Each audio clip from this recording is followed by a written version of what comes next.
To shed more light on the issue, we are very much delighted to be joined over the phone by Dr. Mohammed Al-Aizabi, Professor of International Relations. Dr. Aizabi, very much delighted to be joined by you.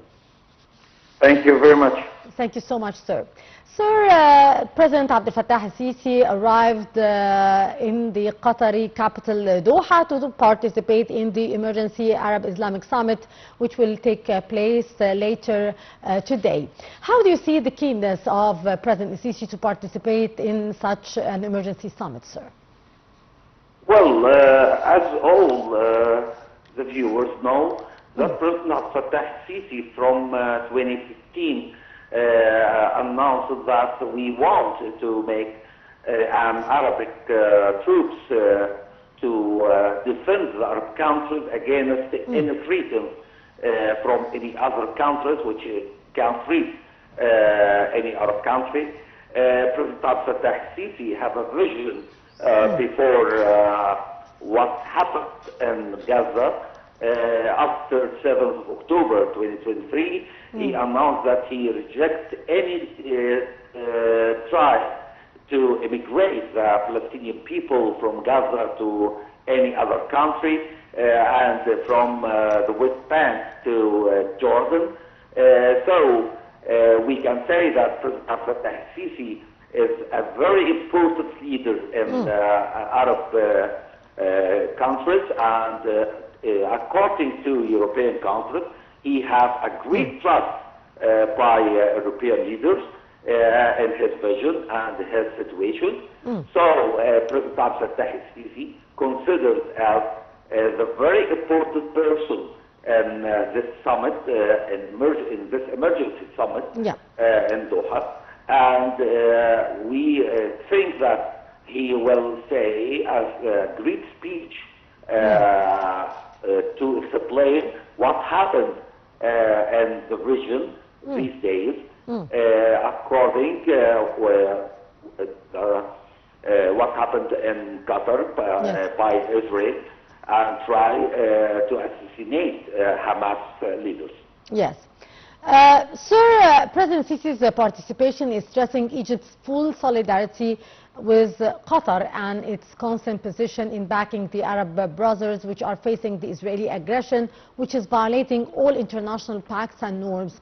How do you see the keenness of Egypt to be part and parcel in solidarity with our brothers in Qatar against the unjustifiable attack by Israel against Doha and the residential buildings in Doha on the 9th of September?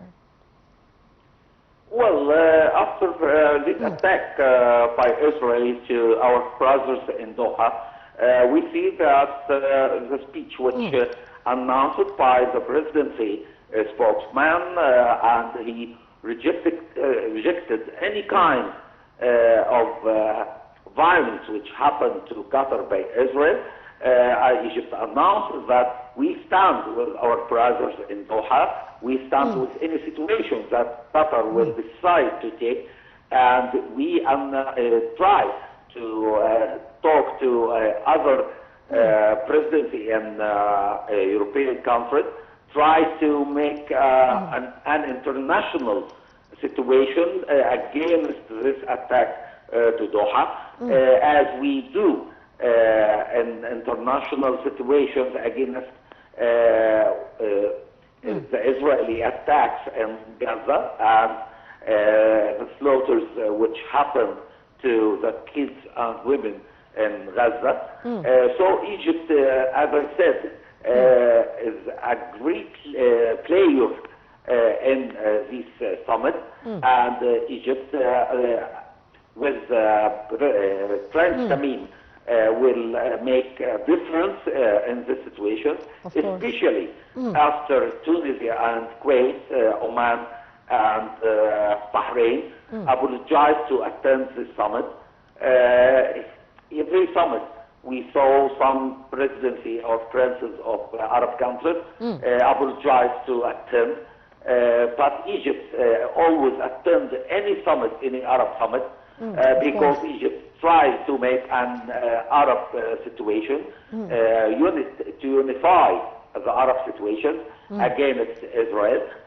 Egypt announced that we want a Palestinian country on the borders of 4th of July 1967, and its capital was Al-Quds. Yes.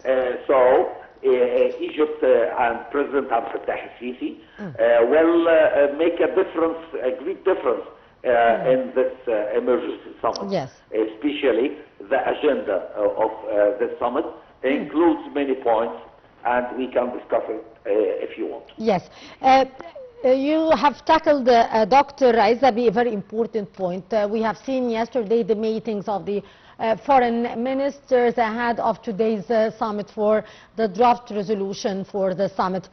How did you see the points which were raised by the foreign ministers ahead of today's summit, and to what extent they are showing a great solidarity among the Arab and Islamic states against the attacks by Israel and against the violations of international law and all norms by the Israelis? Well, after the meeting of foreign ministers in Doha yesterday, they put some points to discuss by Arab leaders and Islamic leaders. First, the response to the airstrike, draft resolutions warned that Israel's hostile acts, including the Doha strike, threatens regional peace and normalization efforts such as Abraham Accords. Participants highlighted the attacks disturbed of Gaza, mediation stops, and implications for unity. The other point is Palestinian cause.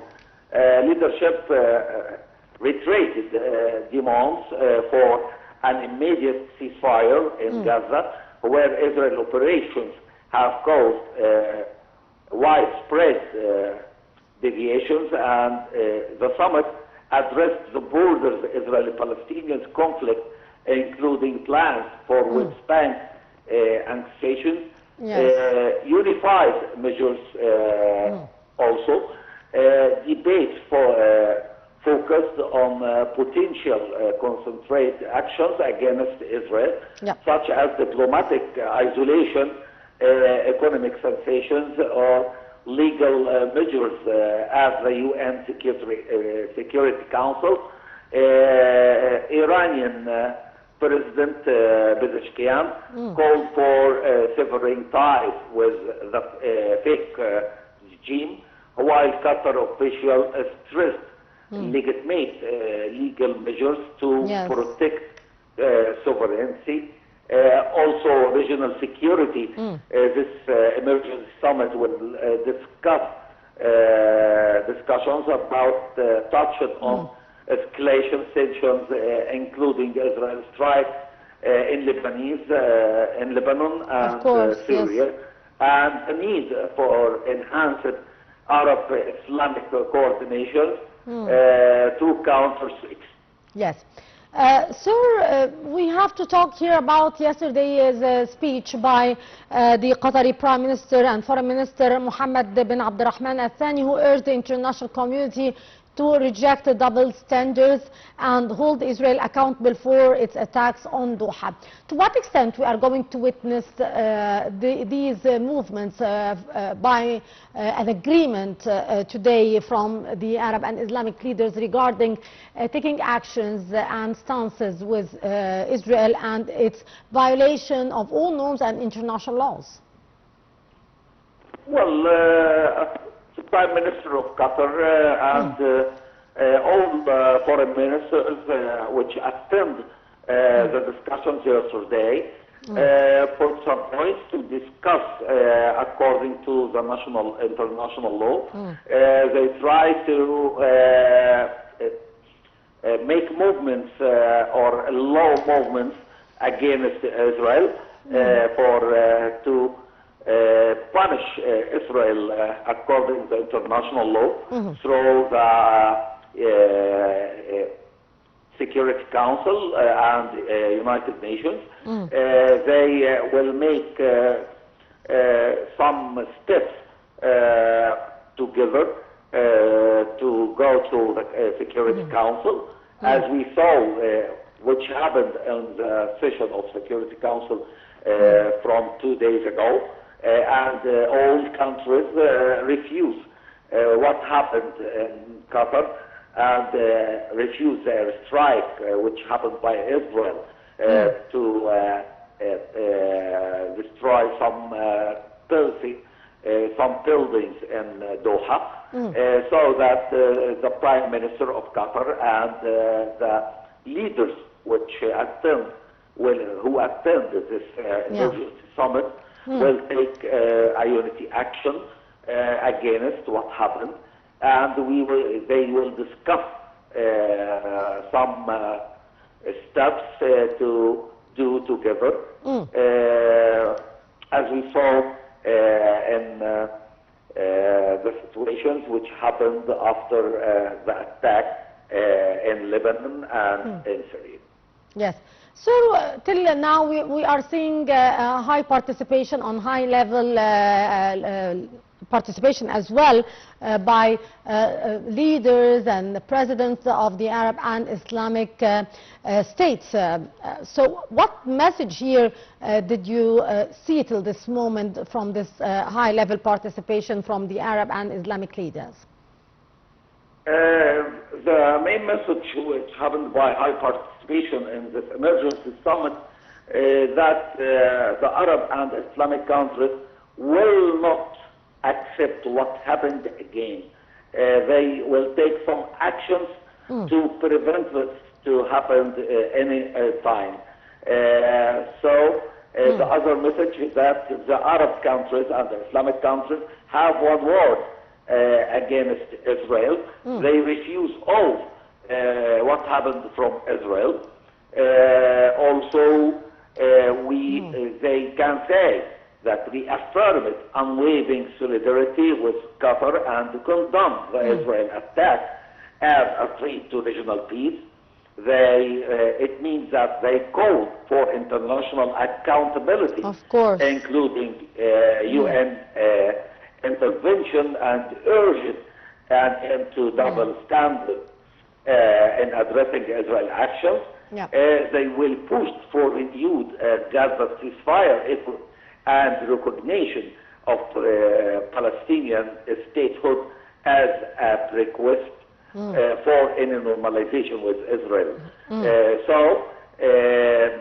A very big message sent by the high participations for the Arab and the Islamic leaders in this emergency. Yes. Doctor, what about the political stand toward the Israelis? Do you see it here changing after its last attack against Doha as well? We know all that Israeli waited for the result of this meeting. Me, as a political analyst and expert of international relations, I see that if this summit doesn't have a hard action towards Israel, I think that Israel will make a lot of crimes towards Arab countries. Especially, we heard a speech about attack the leaders of Hamas in Turkey, which announced by Benjamin Netanyahu. If this summit take a great action towards Israel, they can stop what happened that Israel will do again. Yes. Sir, do you expect here to witness a change from Qatar regarding its mediation efforts. We have been seeing Qatar, along with Egypt and the United States, playing as a main mediators in the Israeli-Palestinian conflict since the beginning of the attacks after the 7th of October. Do you believe here to witness a change, of course, from the mediators after they have been, Qatar especially, have been attacked regardless of its mediation talks, and the fact that Hamas were mediating for reaching a ceasefire in their presence in Doha? Well, after the day after attack, Qatar announced that they will stop share any negotiations to ceasefire. But yesterday, Prince Tamim, that he announced that he will continue his efforts with Egypt and the United States to work on ceasefire in Gaza and exchange the hostage between Hamas and Israel.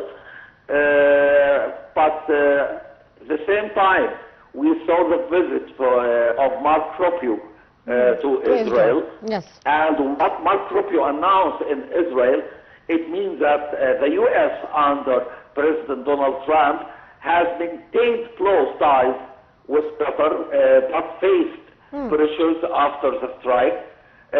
Secretary of State Mark Rubio, who visited Israel, aimed the summit to discuss West Bank plans. Yes. Israel dismissed the gathering of Arab and Islamic leaders and given Qatar's hosting of Hamas. So we saw a different situation between Arab and Islamic leaders and Israel, which supported, fully support by Donald Trump in anything they do. But as I said, we wait the situation of Arab and Islamic leaders, which will announce after this summit, and we can think what will happen after that. Yes. Finally, sir, as you have mentioned, the visit by the United States Foreign Secretary Rubio to Israel and his meeting with Benjamin Netanyahu, what message here did the United States and the U.S. Foreign Secretary wanted to give to the Arab and Islamic leaders on the eve of their summit, and as the foreign ministers were gathered in Doha, was a message that they will continue their support to Israel no matter what the Arab decisions will be, or what message here did you get from this visit? Well, the message for visit of Mark Rubio to Israel and his meeting with Benjamin Netanyahu and his speech today, that the United States supports Israel in anything they want, especially Donald Trump yesterday and Mark Rubio today announced that the settlement in West Bank is for the European countries who announced that Palestine is a country. Yes.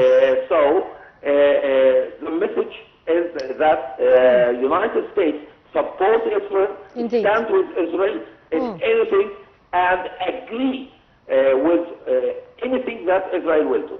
Indeed, Dr. Mohammed El-Aizabi, Professor of International Relations, thank you so much, sir, for your precious input. And our dear viewers, leaders and members, states of both the Arab League and the Organization of Islamic Cooperation will be gathering at the summit that was called by Qatar to pile pressure on Israel after its unprecedented strike against the Palestinian movement Hamas leaders in Qatar. This strike came despite Qatari mediation efforts to seek an end to the conflict in the Gaza Strip. Ahead of the summit, Qatari Prime Minister Sheikh Mohammed bin Abdulrahman Al Thani urged the international community to reject the double standards and hold Israel accountable for its attack in Doha. More details about that in the following story.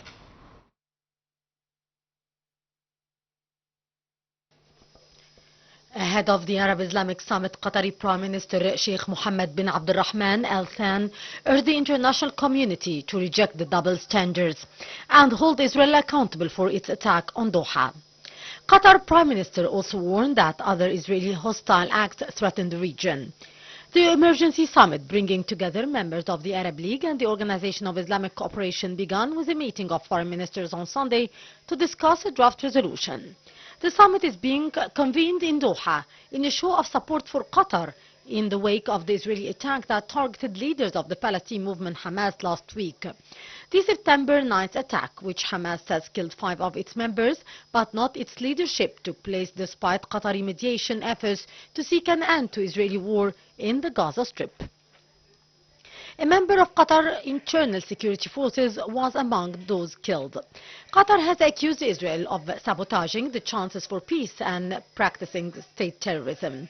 However, Qatari Prime Minister said that Israel's action would not stop Doha's mediation efforts with Egypt and the United States.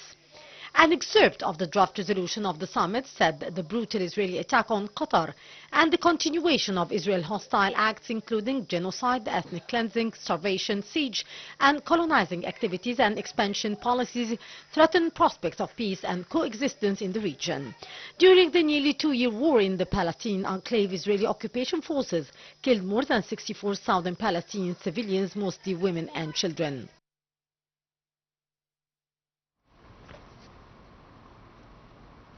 President Abdel Fattah al-Sisi on Monday arrived in Doha to participate in the Emergency Arab Islamic Summit, which will probe Israel's attack against the state of Qatar that took place on the 9th of September. The President's participation stresses Egypt's full solidarity with Qatar and its constant position in backing the Arab brothers facing the Israeli aggression that violates all international pacts and norms. President Sisi's speech at the summit will review Qatar's vision towards the Middle East and its development and reiterate the Egyptian foreign policy constants in support for regional security and stability. The President will also hold bilateral meetings on the sidelines of the summit over fostering joint cooperation and coordination. To shed more light on the issue, we are very much delighted to be joined over the phone by Ambassador Medhat Meligy, former Assistant Foreign Minister. Ambassador Meligy, good afternoon to you, sir. Hello, sir.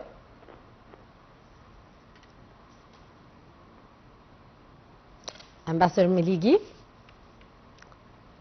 Indeed, till we get our contact with the Ambassador Medhat al-Meligy, President Abdel Fattah al-Sisi arrived on Monday in Doha to participate in the Emergency Arab Islamic Summit, which will probe Israel's attack against the state of Qatar that took place on the 9th of September. The President's participation stresses Egypt's full solidarity with Qatar and its constant position in backing the Arab brothers facing the Israeli aggression that violates all international pacts and norms.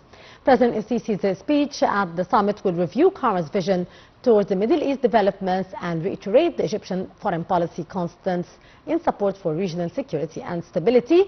And shedding light on the issue, we are very much delighted to be joined over the phone by Ambassador Medhat al-Meligy, former Assistant Foreign Minister. Ambassador Meligy. Yes, hello. Thank you so much, sir, for joining us. Thank you for having me. Sir, President Abdel Fattah al-Sisi arrived in Doha to participate in the Emergency Arab Islamic Summit, which will probe Israel's attack against the state of Qatar that took place on the 9th of September. How do you see the keenness of Egypt and President Sisi to participate in this extraordinary and emergency summit taking place in Doha after the Israeli attacking the residential buildings housing Hamas leaders in Doha? Well, actually, I think that the presence of His Excellency President Abdel Fattah al-Sisi shows the position of Egypt and how we are giving an importance to such a meeting, and accordingly also to the final declaration that will come out of it. I think that His Excellency wants to show support, first of all, with Qatar as a country that has aggressed, as a ramification of actually what happened in Gaza, what's been going on in Gaza for almost 2 years now. So once again, the Arab and Islamic countries are gathering together so that they can reiterate their position towards the Israeli attacks on the region and how Israel wants to destabilize the whole region by attacking the leading negotiating country. And I think that also what the Egyptian officials have said, that Egypt cannot and will not tolerate such an attack another time on Qatar or any other country. Of course, not to mention Egypt itself, since Egypt is also the leading negotiating country in this turmoil. So what will happen actually, this is the most important thing, because we have several options, although the final declaration has leaked already, and many news agencies have already spoken about the main points in it, which I believe in its current structure do not answer to the aspiration of the Arab and Islamic people. And maybe they want something a little bit stronger, even if the leaders of those 57 Islamic and Arab countries want something more rational and more reasonable in their approach towards the problem. But of course, we have a lot of possibility, a lot of options, starting, of course, from the condemnation and denunciation of what happened, which will actually, if we stop at this point, will make it like a standard reaction, like the one that happened in previous summits, and will be insufficient in the face of the current aggression, and what it symbolized when this attack on the Qatari sister state is not acceptable by the Arab countries. And of course, we can escalate up to cutting in economic trade and cultural relations with Israel, and of course, launching an international campaign to condemn Israel, put more pressure on Israel's allies, especially the United States. I mean, we've seen how the Gulf states, how Qatar and other Gulf states have helped to boost the American economy with trillions of dollars to the American economy as direct investment into this economy. And I think that the least that the United States could do is to seriously protect its allies in the region. And this actually cast a very bad shadow on how the United States, in front of the Israeli desires, do not actually honor its obligation about protecting the Arab countries as it should be. And of course, we have also the other point of view, which is that this is the culmination of the Arab and Islamic efforts, and it cannot be more than what we've seen so far. So we will have to wait and see if this final declaration will be adopted the way it is, or we are going to see another version, maybe stronger, maybe with a different wording or different actions, concrete actions against Israel and the supporters and allies of Israel. Yes. Sir, as the Arab and Islamic leaders are meeting today in Doha, do you expect here to see a resumption for the talks here for reaching a ceasefire, although the Israeli side did target actually one of the mediators here and did target Hamas leaders in Qatar as well. So are we going to witness here a return to negotiation and try to find a ceasefire agreement and end the suffering of the Palestinians, as we are seeing an increase in the Israeli attacks against the city of Gaza as well? Well, let me be a little bit more rational here, although that actually the current setup does not show the possibility of resuming negotiating. I mean, Israel tried to kill its adversary in these negotiations. I mean, all of them.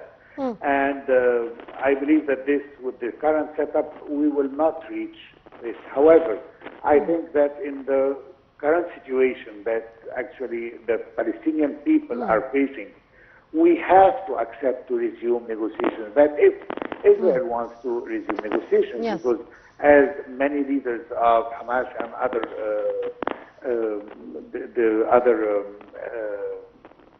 resistance movements have mentioned, that Israel have killed the negotiations by trying to kill the negotiator, and not just in in a country that does not have good relations with it, but actually with a country that has very strong ties with the United States and, of course, its protege Israel. So I think that we will try to find a solution to resume negotiations. But does Israel have the political will to do so or not? Will the United States put serious pressure on Israel to accept resuming the negotiations on good faith? Because actually we've seen Israel negotiating and wasting time about what should we reach and whether it's going to be a one deal issue to actually release all the hostages at once, or we are going to see different steps, and what is the future after releasing all the, I mean, what we've seen so far from Israel does not actually reflect that we are going to have a peaceful situation after releasing all the hostages and all even the bodies of the dead ones. Because Israel does not want to have peace, it wants to continue, it wants to occupy Gaza and the West Bank, as it has shown us so far. So we have to negotiate, because I don't think that any of the 57 countries who are right now in Doha is planning to wage a war on Israel if Israel does not accept. So the only solution left in front of us is to resume negotiations, but hopefully there will be serious pressure from Israel, from the United States, so that Israel would comply with these efforts that Egypt is leading from the beginning, and that we will reach a settlement, a final settlement about this war and the bloodbath that has been going on, including, of course, the genocide through the Palestinian people.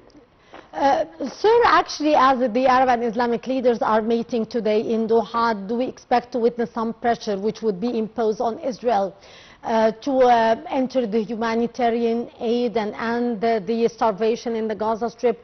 Do we expect to witness some pressure here for the Israeli side to return to a negotiating table and find a ceasefire agreement? Do we expect here to witness this kind of pressure as the Arab summit will be taking place shortly? Well, once again, the pressure was always there from the beginning.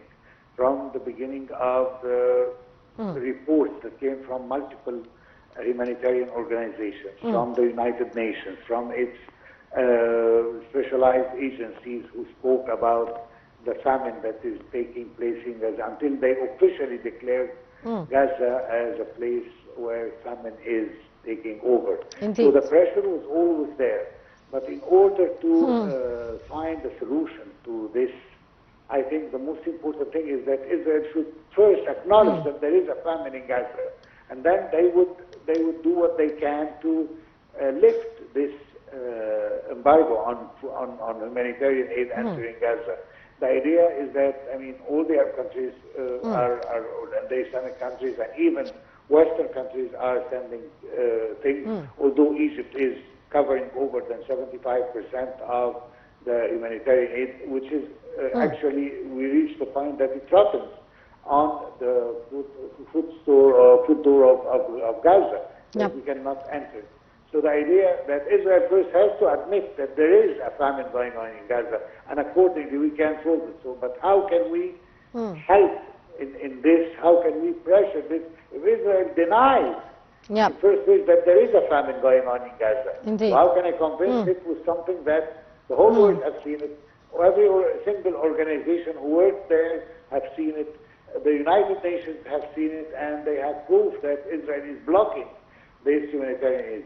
Nevertheless, Israel is still rejecting the idea and saying that there is no famine in Gaza, and accordingly it will not do anything to ease it, because there is no famine to start with. And that's where the Israeli series of lies continue all the time, whether about the situation in Gaza, about the number of killed persons, about the number of children that it's targeting, about the humanitarian aid entering Gaza, and even about the real intention of the organization that is taking care of the distribution of the humanitarian aid, especially after it has cut down all its ties with UNRWA. So actually it's a multiple thing, and in order to start this, there has to be some serious pressure on Israel. And this pressure will not come except if there is a serious embargo, a concrete sanctions against Israel, and most importantly, that the United States is really in favor of that, or we will not reach anywhere, even with the reunion and the conference of 57 Islamic and Arab countries. Mr. Ambassador, ahead of the Arab Islamic Summit and during the preparatory meetings by the Foreign Minister, Qatari Prime Minister Sheikh Mohammed bin Abdulrahman Al Thani urged the international community to reject the double standards and hold Israel accountable for its actions and its attacks. And he also added that he is warning that other Israeli hostile acts is threatening the whole region. What's your take on that? And how do you see actually till this moment the reaction of the international community regarding the Israeli violations of all norms and all international laws? Well, I will take the question from the end to the beginning. I mean, Israel knows that there is a policy of impunity and that it enjoys something that no state during the history of the world have seen it. I mean, Israel is committing war crimes by the dozen. Indeed. Israel is committing a genocide. Israel is condemned by the International Court of Justice. Its prime minister is condemned or summoned by the International Criminal Court. I mean, we have the full scenario of, how can I describe it, a state that is totally violating every single article in the international law. All right. Having said that, what would happen, as I said before, if the United States continue to shield Israel, then we cannot do anything. I mean, as we have seen, first of all, the Security Council of the United Nations failed to get a resolution. What we got is a simple declaration, looks like a press release, that failed even to mention the name of Israel in it, or the United States wouldn't have accepted this. So not just that we didn't reach the level of a resolution, but even for a declaration that was, I mean, as if the attack came from the sky, nobody where it came from. It was totally absurd. Second, the Prime Minister of Qatar himself visited the United States after this. And although the United States have confirmed and in a declaration, a press declaration in front of everyone, that this attack will not happen again on Qatar or for what's concerned any other Arab states. Israel came yesterday by the Prime Minister himself while he's opening a new illegal settlement and said in clear words that if they don't do what they should do, the Qataris, and present Hamas leaders to a trial or deliver them to be tried elsewhere, then we will hit again. So the idea here is not about if there is any good intention from our side or not. The idea that we have a clear intention to have a vague response between the United States and Israel on the other hand. And of course, we know the situation when it comes to Europe, that the situation is not as good as it seems, although there will be recognition of the Palestinian state, but the situation is not clear. How are we going to implement this onto the ground so that there will be a Palestinian state next to an Israeli state on the borders of 1967, as we always say and will always say, with East Jerusalem as capital. Yes, and we'll leave it here, and with our hope to reach a settlement